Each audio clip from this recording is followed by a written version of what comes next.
Are you having difficulties designing your cramped dining area? Today I'll show you 3 useful unique design ideas you probably never thought of. Don't go away.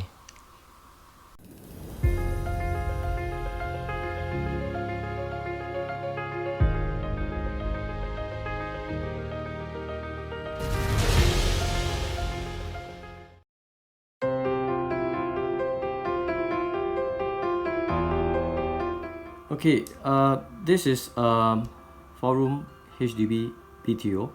You can see that the dining is over at this area here. Not very wide, but quite long. Okay, the kitchen entrance is just beside the main entrance, facing the household shelter door. If you do not do anything, this is what a typical homeowner would do. Okay, either they would have a dining table here and then put 4 chairs. Okay, this is, I think, very common. Okay, some don't mind a little bit tighter space. Perhaps they would buy a nice 6-seater dining table and then put the chairs this way. Okay, but you got to leave ample space behind the chair. So this is what a typical homeowner would do.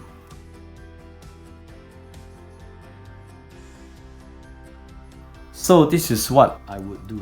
Okay, I'm going to create an open kitchen concept.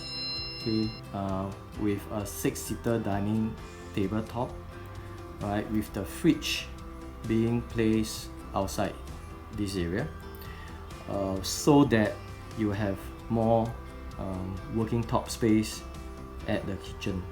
Okay, because you can see that the kitchen is actually not very big. Okay, if you were to squeeze your fridge in here, then you are compromising on the worktop space, right, for your cooking and for your washing. So what I would do is to have the kitchen cabinet this way. Okay, and then continue this way out. Okay, out towards the dining area, and continue out all the way to flush with this wall here, or this column. Okay, like that, and the other end or the other side flush here. Okay, so what you can see that doing this, right, you need to have a space for your shoe cabinet. So where would I propose the shoe cabinet? Okay, I will propose the shoe cabinet right below the countertop. Okay, so it's just right below. Okay, so this part here is actually a low shoe cabinet.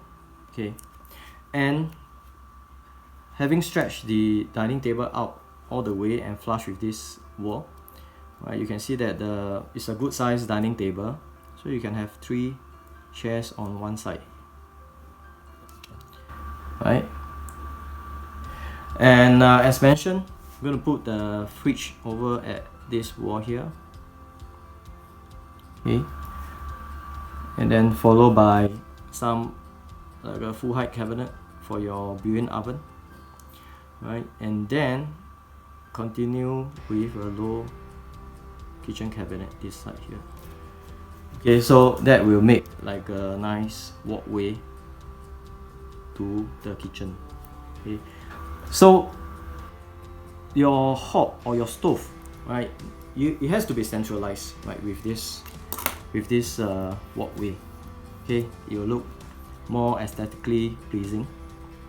So I'm going to put the hob somewhere in the middle, right, middle of this whole walkway, and the sink, just put it at its original position. Okay, so you can see that nothing has been compromised. Okay, your dining area is still being used as part of the dining area.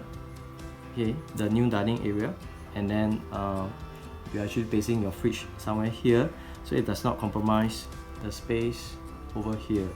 Okay, so fridge and the full height cabinet for the oven has been pushed out, leaving much more space for your cooking and washing.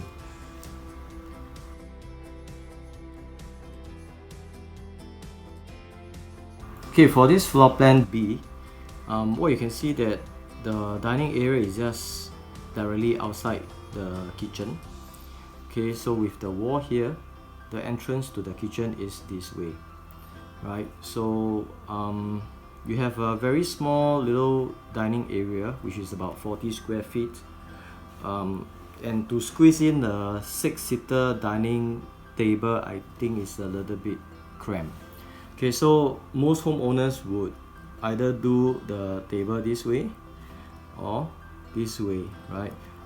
Both layout will still, the table will still be leaned against the wall here or here, right? So you can see that basically this is like a little square area.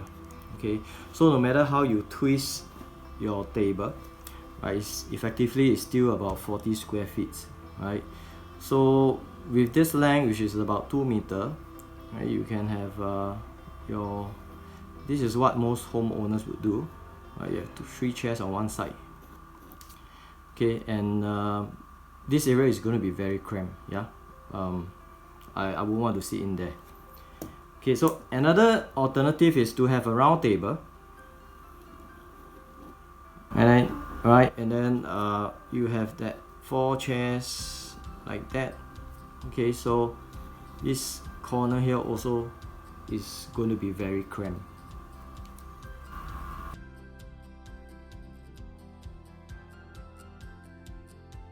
Okay, so for this dining design idea number 2, first of all, you got to think of where to place the shoe cabinet, right? A lot of homeowners will actually place it here, which is going to be quite shallow if you were to flush with the DB cabinet. And if you were to protrude out a little bit, or you start from here, right, you just look unsightly because the shoe cabinet is actually protruding out from the DB cabinet. So what I have designed, or what I have in mind, is to have a shoe cabinet just smack right somewhere here. Okay, it's a full height shoe cabinet, right? So you can have like 3 doors cabinet here, right? And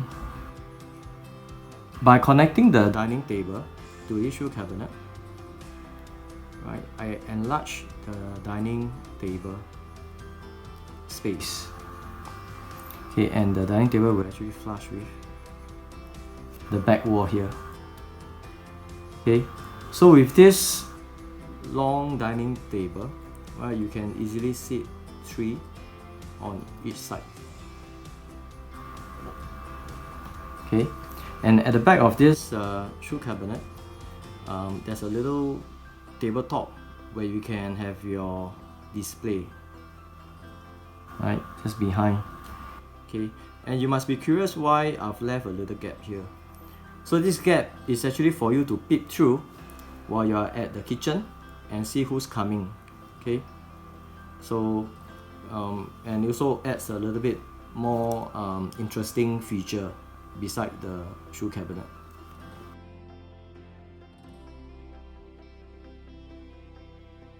Okay, this is another very typical BTO flat or layout that you have seen many times, right?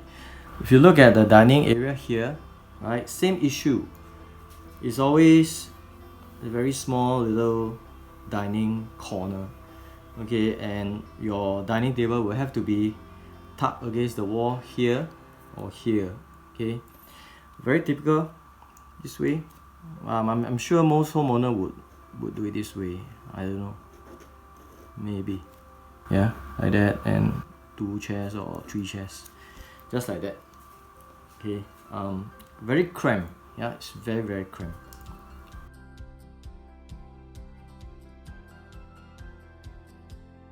Okay, so what's my solution to this dining area design? Okay, first of all, I would want to segregate the kitchen, okay, into a wet and a dry kitchen. Okay, so wet kitchen, right, you can see here, okay, quite normal, right? Top and bottom cabinet on each side. Cooking being in the middle here, the stove, right, centralized with the wall here, and then the sink, right, the original location of the sink. So I consider this as the wet kitchen. Okay, this is the wet kitchen. So I'm going to create another kitchen, which is the dry kitchen. Okay, so how to create that dry kitchen? First of all, I have to segregate the dry kitchen away from the wet kitchen. Okay, so what I'm going to do is, if you realize here, there's no fridge yet. Okay, because the fridge normally is at the dry kitchen and is nearer to the living and dining, so easier to access the fridge. Okay, so what I'm going to do is, first we look at the entrance, right? Same issue, no space for shoe cabinet. If you're going to put your shoe cabinet here, it looks ugly, it protrudes out from the wall. Okay, not an ideal position. Okay, so what I'm going to do is, by using this wall here, right, this wall is about 90 cm or 900 mm. I'm going to create a shoe cabinet. Okay, right, of course a shoe cabinet is not that deep. Okay, so what I'm going to do is I'm going to divide them into half. Okay, so this side here will be the shoe cabinet. Okay, it's a full height shoe cabinet. Okay, so just beside the main door. At the back of the shoe cabinet would be a full height storage cabinet. Alright, young family, normally you need lots and lots of storage.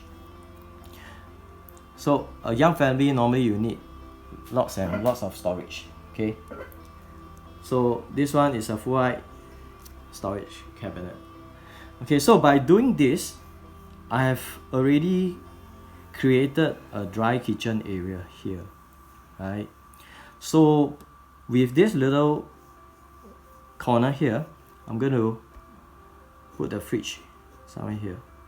Okay, right, followed by another cabinet, top and bottom cabinet, to link with the wet kitchen, so that everything will look flush, right, throughout, from the dry kitchen to the wet kitchen.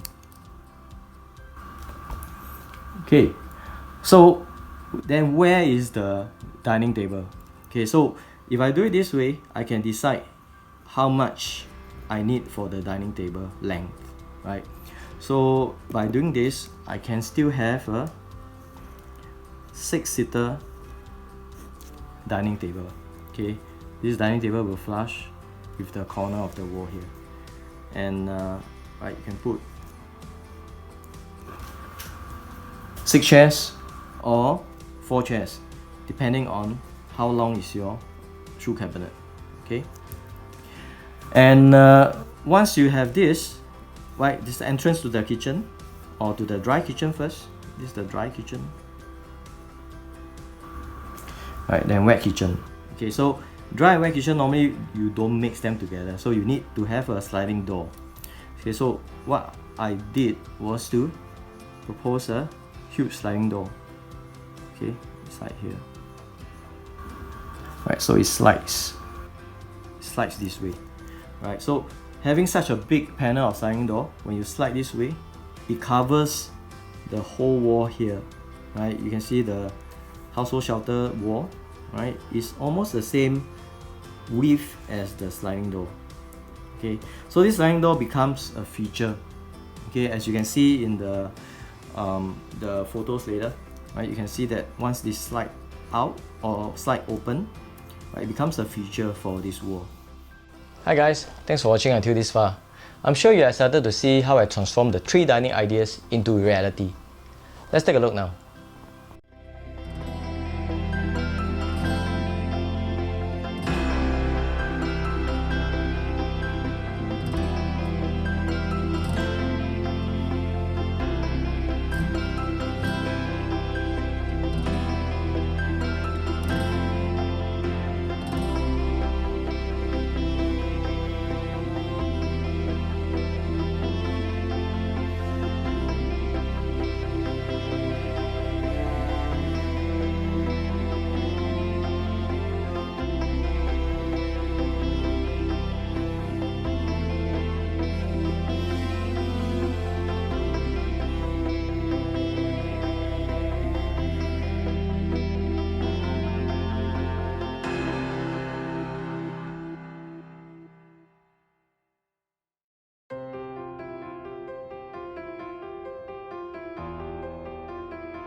Okay, as always, if you've enjoyed my video so far, please remember to like and subscribe and tell your friends about my channel.